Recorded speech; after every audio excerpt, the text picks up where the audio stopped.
Yo, what's up guys, I'm back again with a brand new tutorial. Today I'm going to show you how to get modded version of Gardenscapes.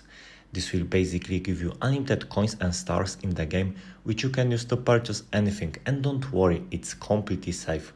I have a bunch of options right there, such as free shopping, unlimited coins and stars, and much more. The next step is grab your iOS or Android device. I'm using Android today. Once on your device, make sure you already have Gardenscapes installed and fully updated. If you need to check, just go to the App Store or Google Play Store. Once that's done, the next step is simply open your favorite browser and follow my instruction. In the search bar, type like me Gardenscapes, okay, and press install. After the installation is complete, the mod Gardenscapes will be installed on your Android or iOS device. So, thank you for watching and see you in the next video.